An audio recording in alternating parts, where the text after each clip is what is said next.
And I think the last bullet point we have been going back and forth on and talking a bit about that you're spending some time on is with the EPA rulemaking and some of their focus. Obviously, we spend a lot of time on the regulatory side thinking about the Toxic Substances Control Act and some other things going on. What are some of the things that the EPA is taking along a lot of focus on here recently?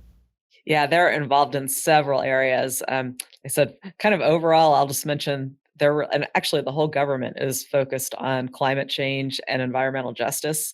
And of course, the EPA is front and center on those issues. So in every rulemaking, every proposal, they're considering those elements. And also even in their enforcement activities, they're really going to focus enforcement in what they call environmental justice areas, which we're still trying to figure out what that all means, but something we're watching very carefully. So starting with TSCA, the Toxic Substances Control Act. So there were, under the law that passed in 2016, EPA was considering 10 of the first high priority chemicals, and they had gotten through risk evaluations and were moving on to their risk management activities, which is when they decide if they're going to ban a chemical or require certain conditions for using that chemical, such as PPE and so on. Well, they've decided in considering environmental justice and climate change, and also they're taking what they're calling a whole chemical approach. So rather than considering they do still consider each individual condition of use, but if there are several conditions of use that EPA thinks provide an unreasonable risk, they will take the measure on the whole chemical rather than just those conditions of use. And so they're going back and having new risk determinations for these first 10, which is really holding things up. We just filed comments on 4 of these. And so then once they finish with those first 10, they have those going on. Then they have their next batch of 20 high priority chemicals, and they're in the risk evaluation process of those. So under this new approach, they're looking at whole chemical. The other thing they're doing is not assuming that PPE will be used when handling the chemicals by workers. And it's almost like OSHA has their rules, but EPA kind of wants to step in and take over OSHA's rule in this, which is a little bit frustrating. So we're looking at that.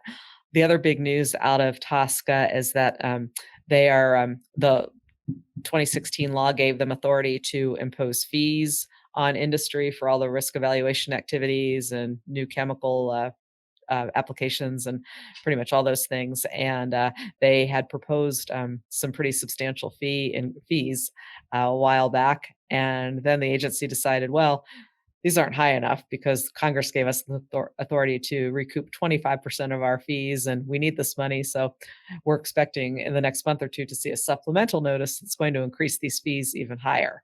So that will impact any company that has a chemical going through risk evaluation, or they're filing a new chemical for use application, things like that.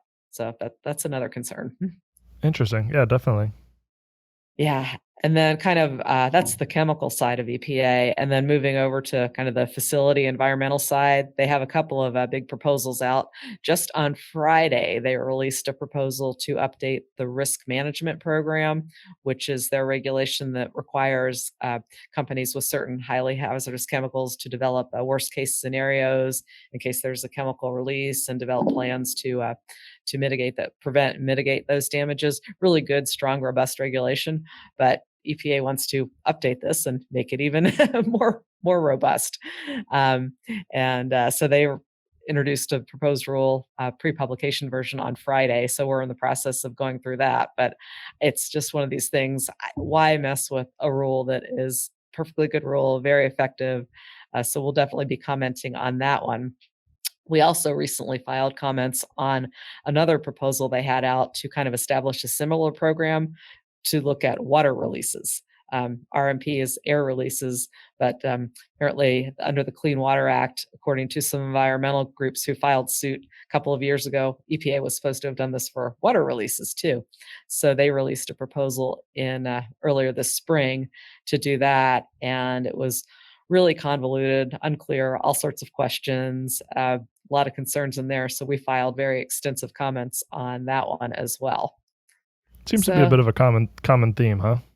Yes, EPA is keeping us very busy. Yeah, it seems like good intentions with a lot of these plans and proposals, Hmm. but some of the questions that are left unanswered gives a little bit of frustration to organizations like yourselves, I'm sure. Yeah, yeah, and that's one thing that we try to do is, I mean, granted, they're regulators sitting in Washington. They're not on the ground at the chemical facilities, so we try to make them see, okay, what will really the impact of these proposals be, and how might we do this in a more reasonable way? Sure, sure. Yeah, and I know you mentioned obviously there's a lot of these plans and proposals and potential fees and things like that coming into effect. And one of the things you mentioned was the enforcement of it. So obviously, having these rules and laws is great, but they obviously need to be enforced. So it sounds like that's been a bit of a question mark too. Yeah. Oh, they have been enforcing. They haven't stopped that, but which yeah, but I guess we're concerned that if they're gonna start looking at environmental justice, that's not really defined. Everybody's trying to still figure out what does that mean. Sure. So I guess that's the big concern there.